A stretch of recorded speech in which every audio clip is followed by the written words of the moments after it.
clearly I shouldn't be announcing anybody. So I'm turning it over. There you go. Good morning. Welcome to Saturday.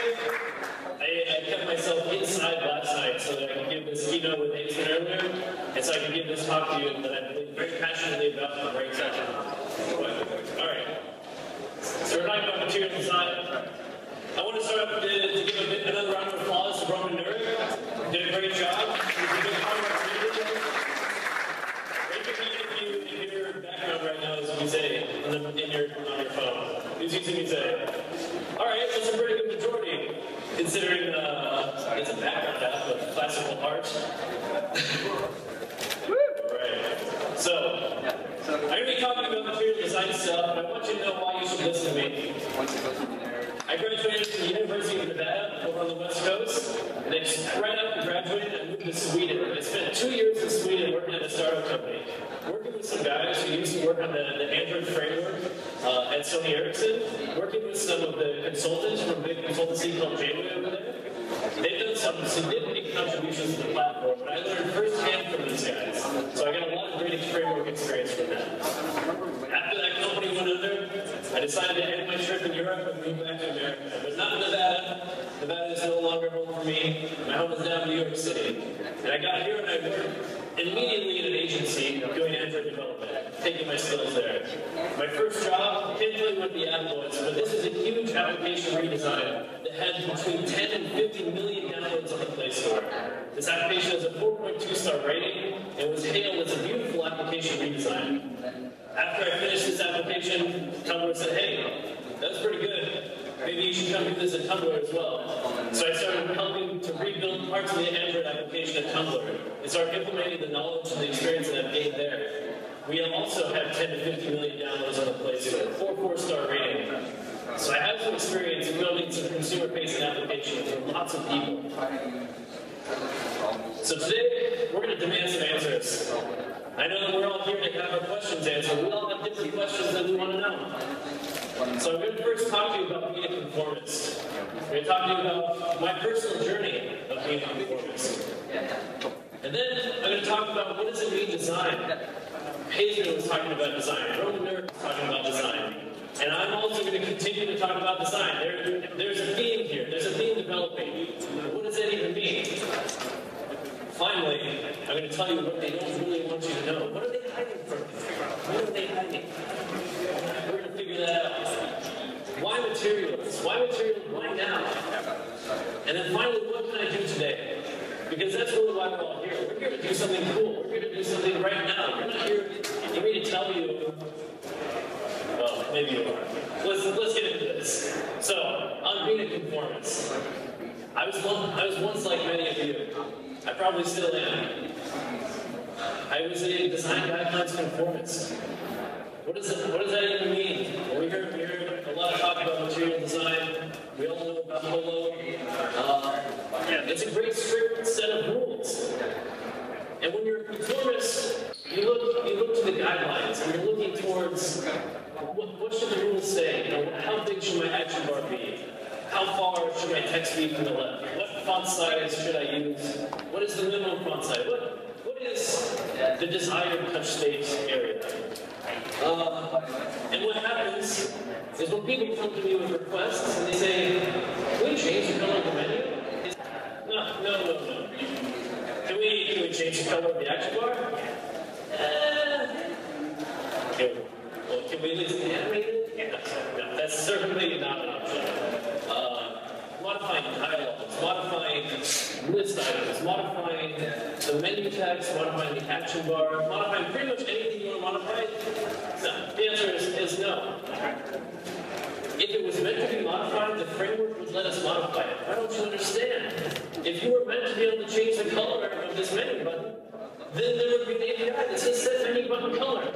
This API does not exist, therefore you should not do it. Well, all right. Well, do the best you can. I trust you.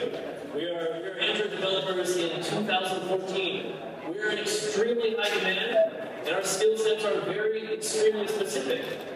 So when we say something, people believe us. They say, all right, if there's no API, if there's no set menu button color, That's how it is. I believe you. That's what I'm paying you for. I trust you. So that's what we do. And I got exactly what I wanted. Let me tell you, I got an application at all the perfect sizes, all the default list items, got padding left and right, rotating it, it just worked. When you put it on a tablet, yeah, it just looks like that on a tablet. This is awesome. I didn't have to do any extra work for any of this. Even with this one specific application I developed, when we redesigned it, we re-implemented a lot of the designs. We did holo everywhere. We got articles written about it. So it said, finally, this application adopted holo design. Finally, what a day to be alive. That we have holo everywhere. That's, I guess, what I thought I wanted. But that's really it. That's the end of that story. That application has been redesigned again, unfortunately, and there's no trace of the original design left behind. And you know why that is? Because we didn't do anything cool. We didn't do anything special. We didn't do anything memorable. That's why there's nothing left. Part of the problem is, I didn't know what design was. In my head, I don't have a design degree, I have a computer science degree, like a lot of us here. In my head, design guidelines are design, like they were one and the same. I didn't know that design could be something else. I didn't know that I actually had power to change it myself. I didn't know that actually it was my job to change it. They were relying on me to change it. I thought design was there to get in my way, but what I really learned is that design is there to help you. Design is there to make better stuff. So, how did I learn? How did we learn what is design? What does design mean? I can't draw. I don't know about you guys, but drawing is hard. And I just, like, every time I think I'm trying to draw, I'm like, man, this would be better if I could just draw like on my phone. And I have the sweet stylus. No, I can't draw. That's just not who I am. There's actually a lot of different types of design. There's three big parts. There's three different types of design. So when you hear design all throughout this weekend, you hear people talk about it, think about which category it fits into. Design doesn't mean you can draw. Design is not graphic design. Design is a whole lot of different things. We have visual design. We have interaction design, product design. These are all different types of design. And when someone says design, you gotta figure out what they're trying to say. Visual design is like, it doesn't look good. Is it awesome? Like, visual design has typography. Visual design has to do with colors. It has to do with contrast. There's some graphics. I'm talking about bold graphics for material design. So making sure these colors, this contrast looks right. Visual design is about creating a cohesive look and feel. So that wherever you are in the application, it sort of looks like the rest of the application. It doesn't look like a whole new application. Interaction design. Does it make sense? A lot of times this can be your UX design. You see very often you get these nice little drawings and sketches. This isn't what our app looks like, right? Nobody's app looks like this. This is an interaction design. Someone put time and thought into how every single interaction should go. Interaction design revolves around something being intuitive. Help your interaction designer is making something make sense. It's making sure that when you click a button for navigation, that it goes to where you would actually imagine it to go. It adds these contextual transitions. It adds animations, tasteful, delightful, meaningful animations. It's getting, all of this is involved in interaction design. Notice, there's no graphic design in here. There's no Photoshop in here. This is all in your head. This is all someone thinking this is a good way to do this. And lastly, we have product design. The guy menacingly deciding what is best for you. Product design, he's not always a designer. He doesn't know how to use Photoshop. Certainly doesn't always know how to code. He knows what's best for you, what's best for the product. He knows what's valuable.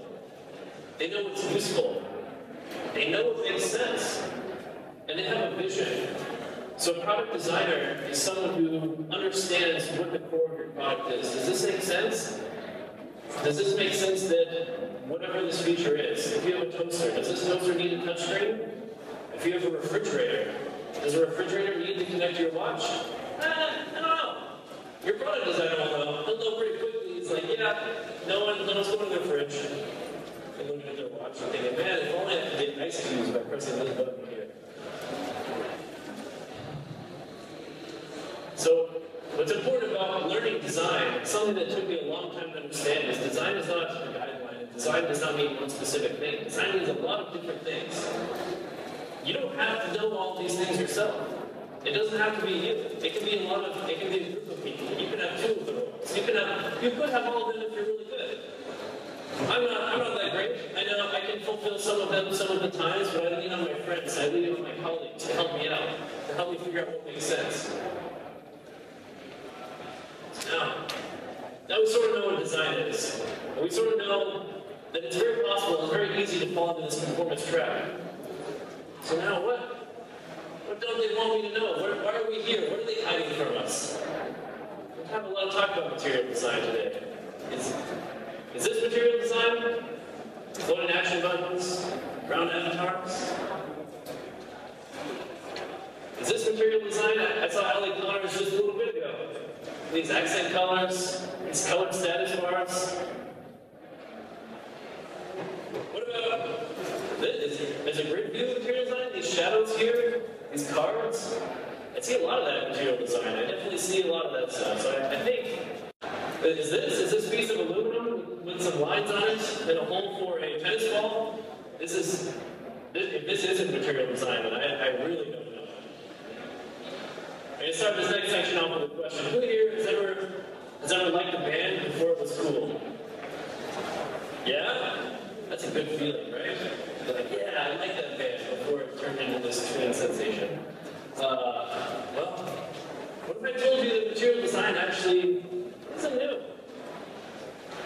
What if I told you it's been right under our noses the whole time? It's been right here. For those of us in the know. Those of us who like this band before it was cool. We have card layout. I've seen card layout a long time ago. Etsy got it. Etsy put this beautiful staggered grid view library. They had these great prefabricated layouts that help you scale to have the staggered grid. This has been used by a lot of people. Pinterest even had it probably before that. It even started with Google+. Google+, that was long before material design. Or around these round avatars. Definitely had round avatars for a while. That can't be material design. Vine's had it, Pinterest has had it, Instagram's had it. These round avatars have been around for a while. These aren't new. Scene transitions, these great transitions that let you animate views from one activity to another. You can do this, absolutely. Little blood, sweat, and tears.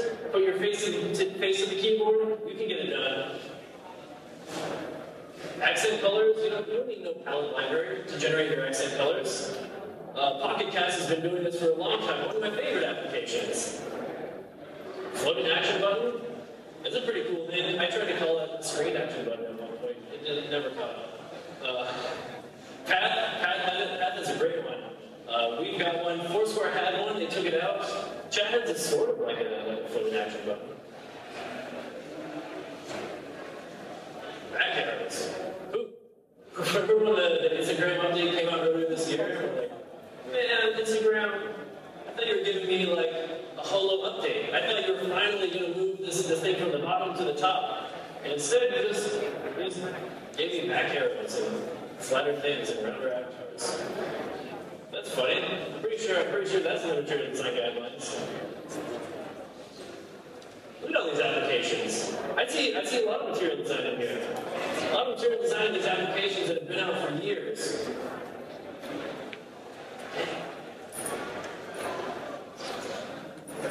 What about when you take it into past material design? What about some of our most common patterns? They used to be anti-patterns. Pull refresh. How many of the conversation? I've definitely had this one where you're like, the designer says, hey, can we have pull refresh? I said, no. You get a refresh button in the top right of the action bar. And that's where it goes. Okay? None of this pull refresh business. Well, like literally everyone has pull refresh. Let's just be real. We can thank Chris Baines for most of that. I don't know if you know who Chris Baines is. This guy. We can thank him for a lot of our pull refresh stuff. It's everywhere across the store. I think my favorite is the Snapchat one. I never have snaps, but I always like to look at that dancing ghost. What a guy. Well, the anti-pattern of the drawer. If you've been doing Android development for a while, drawer was a demon. You would put the drawer in your application, you'd rain down a lot of fires from hell there. You get people saying, what are you doing? This is a trash drawer, this is a junk drawer. Do you even think about your design? You're just throwing stuff in there. Well, you know what? It's everywhere. It's accepted. This is part of the design guidelines now. Spotify, SportsCenter, audio, all these applications, plus a zillion more, including every Google app that we use every day. It's got a trash drawer in there. Don't forget it. So, you're wondering, how did all these people do all of this stuff? How did they get all of this material designed before it ever happened? Well, it's not easy. We're talking literally hundreds of hours of development. Some of these features are non-trivial. Some of these things require a lot of basic keyboard development. You can imagine a great visual for that. These solutions, they don't work everywhere. I will tell you that for a fact. I have devices, and someone in this room has a device where the Tumblr app probably doesn't look like it's supposed to. That's life. Because when you're doing complex things, you can't please everyone. Sometimes you just gotta make it work on a key set of devices. And another thing with all of these applications that we've seen, they were all criticized for being different. Every single one of them, someone on Android Police wrote an article that there was no holo design guidelines in this application, and how could they possibly think that this was a greatly designed application? Don't they know? Don't they understand? If you create your own patterns, if you create something that's good, it doesn't matter if it's in the guidelines. Other people use it. Other people will figure it out. If you create something that's intuitive and that works everywhere, it's going to get adopted. But then why do we have materials? If we could do all this stuff before, then why do we need it now? All of these apps are beautiful individually. There's no doubt about it. I love every one of them. I use them every day. But they push all the way to the limit. Many of us are only teams of one or two guys, one or two ladies. We can only do so much to design these applications. We only have so much time and only so many resources. That's where material design comes in. Google has the time. You can sort of imagine that each and every one of these little avatars, the robot avatars up here, these guys are on your team. And they're building the stuff to make your applications better. That's where material design comes in. They're not telling you how to build your applications, and I shouldn't listen to them. They're going to provide frameworks, provide examples, provide help and insight. If you don't have a designer, they'll help give you critiques. If you don't have a complex set of sample code, they'll help provide it for you. You can imagine that all of these people are on your team. And there's actually way more people than this. It's not, I can only find so many when I'm creating a slide deck. And I can only find so many of these beautiful avatars. But just know that Google's on your side, and that's why we have material design. That's why they're there. They're there to support you. And they even brought us a couple new pieces to help inspire us. They brought us some dynamic shadows. Now we can have elevation over things. We have better activity transitions. Those complex activity transitions that require knowing view states on one screen and the next screen. Fighting with the activity transitions so that the thread doesn't block your animations. That's for free. That's much better now. Probably my favorite new feature. These reveal transitions, they work really hard to make these reveal transitions beautiful, smooth across all devices. Recycle view, another great example of where Google's on your side. I think one of my favorite parts of Google I/O was I went to a talk that Chet Haas was doing, and Chet Haas says, basically, I made Recycler View because I never want to make another video on how to do list animations ever again. Because list animations are impossible, and there's no right way to do it, and they're always janky. So thank God for Recycler View. We even got some nice ripple states in here. Ripple states are a nice refresh of our touch states that we've been using for a long time. And honestly, there's more than I can do this. I don't really know. It's only been out for the summer, and we all have priorities. We all have other things going on. So there's only so much that we can even reveal about the material design and the L preview. So just remember, the material design is a gift. It's probably the best gift that we've ever received since we started doing Android development. And so we should be really happy and really thankful that we have it. And use it as a tool. Use it as a way to support your team. But material design isn't the design for your application. It's the support for your application. And always keep that in the back of your mind. So finally, what can I do today? What does all of this mean? It means I got to rebuild the app, right? I got a lot of code that could use some refactoring.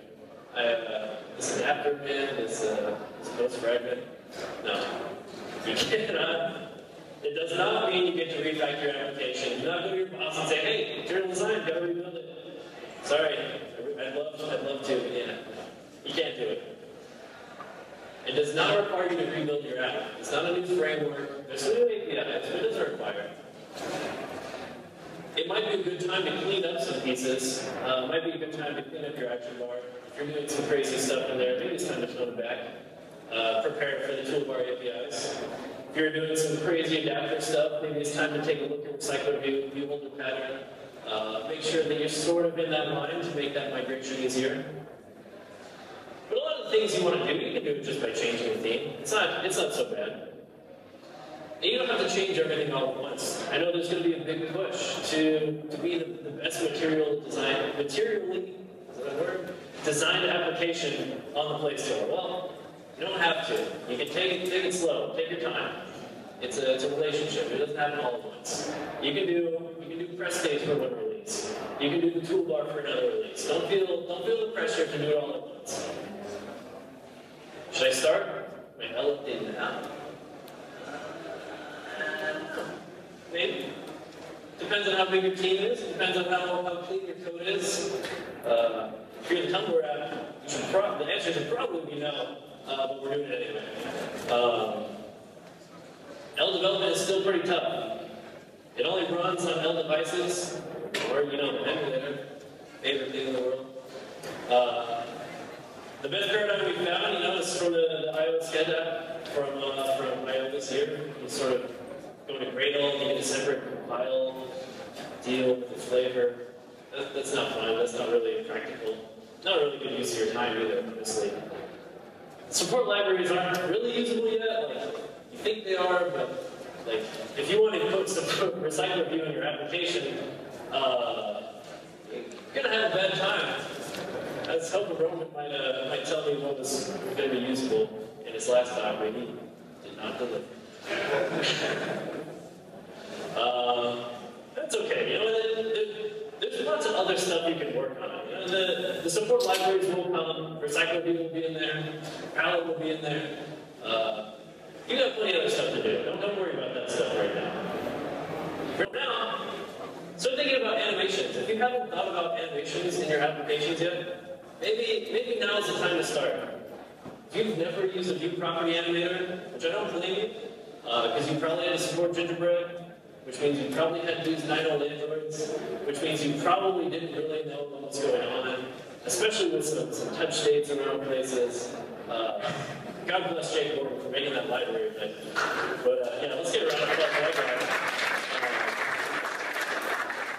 But still, a lot of it, it's still pretty complicated. And so if you haven't used view property animators yet, or object animators, now is a good time to start. And just start by adding simple things, good press states. I mean, LinkedIn has some cool animation. This is a LinkedIn app. You guys can do better than the LinkedIn app. Come on. Spice up your transitions. If you have this funky holo transition that they just released in a Google Hangouts app, take it out, man. Nobody knows what that means. This is like pop and fade. I don't know what's going on. Twitter has a great slide-in animation. You have some context. It comes in, it comes out. You can even say that's material. It's like a piece of paper sliding over. This clunky animation, if I never see this again, it would be the best day of my life.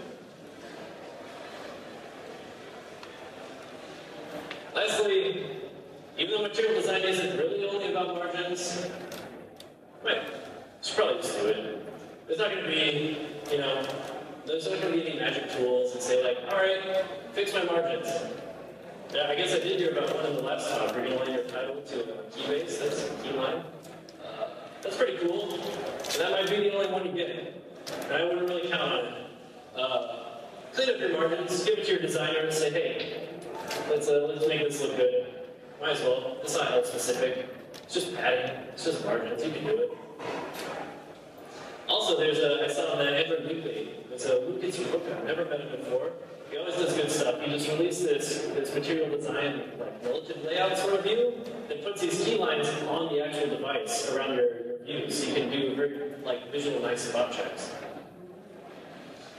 Then lastly, what can you do today? Material design is coming, right? L preview, someday eventually, right? It's going to come. And so you should be prepared. You should start getting inspired. Start looking through the App Store. There's literally zillions of applications that you can look through, you can download.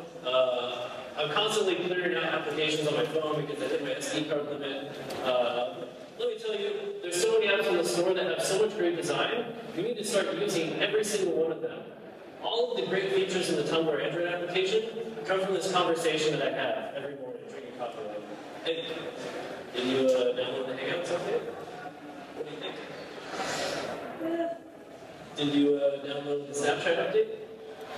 I don't use Snapchat. Maybe you should. So every single conversation, every single design piece in the Tumblr application started with some sort of conversation about what are the other guys doing? How can we replicate that? Do they do something good? They do something bad. I'm sure we do plenty of bad stuff. It's not to say you'll get it right every time, but you gotta try. You gotta start thinking differently. So guys, there's plenty of work to do here. There's plenty of stuff you can work on. From getting your application ready for L, getting it ready for material design. Being a conformist leads to forgotten design. Even a lot of these great, beautifully material design slides that I've seen, I've seen a lot of these slides now. Actually, I could very easily forget which one of these music applications I'm looking at. Which one of these calendar applications is the one that I use every day. It's dangerous. It's a dangerous slope. They can all end up looking the same. It's important to remember that design is more than just a pretty picture. Design encompasses visual design, interaction design, product design. You can be any one or all of those roles. The guidelines were inspired by people like us, by people like every single one of you in this room. There's no one piece in that guideline that I haven't seen before. I've seen them in every other application that I've used on a daily basis. That means that you have the opportunity as developers to come up with new paradigms and to get those into the guidelines so that other people can start using them. We also know that the guidelines are crafted to make our lives better. They're not there to get in our way. They're not there to tell us what to do. They're there to support us. And finally, we know that we can make our apps better today. We don't have to wait till tomorrow. You can even do it at lunchtime today.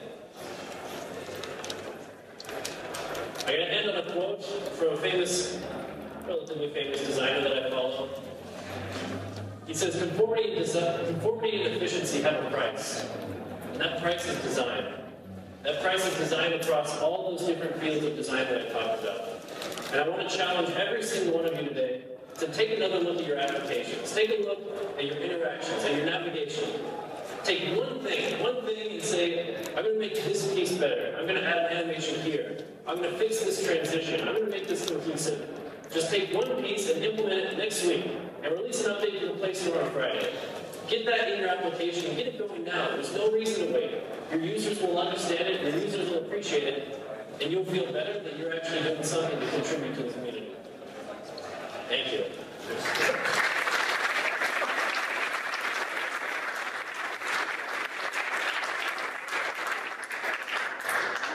I finished a little early because I know you guys are hungry. I'm happy to take questions now. I'll take a few questions on stage. If you have any, don't feel compelled. Otherwise, I'll be at the conference all weekend. I'd love to talk to you about design, about your applications, and I'd love to see cool stuff. So thank you. Questions? Sure.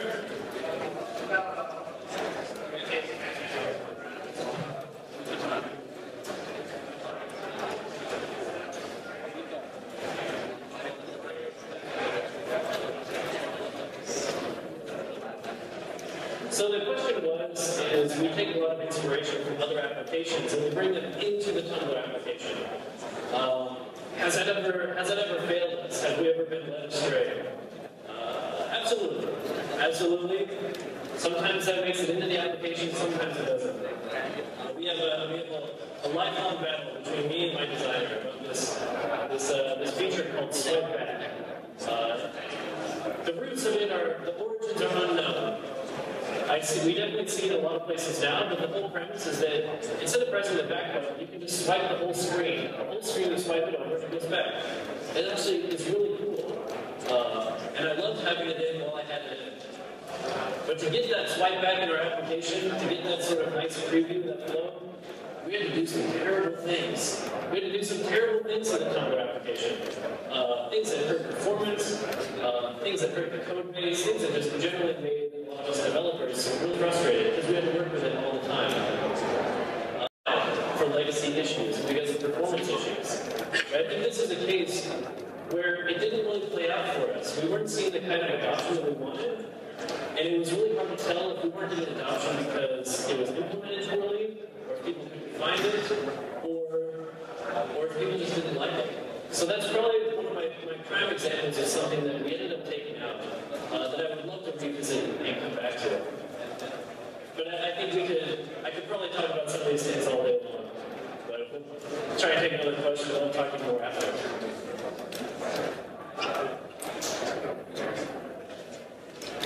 Don't be shy. I'm going to go another 30 seconds. I know how hard it is to come up with a great question. It's hard to come up with a great problem. It's hard to come up with that. Sure.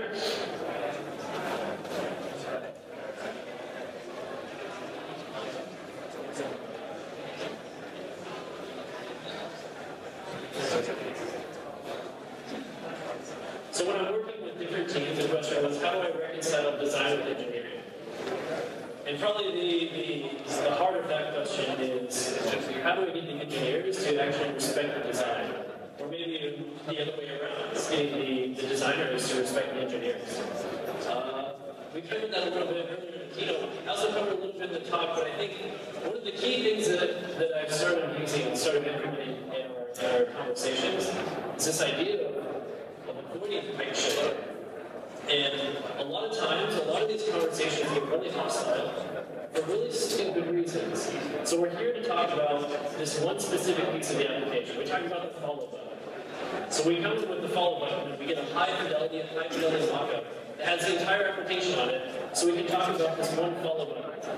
What ends up happening is we talk about, I don't think the margins on the left and right are actually good. I don't think the action bar size is appropriate.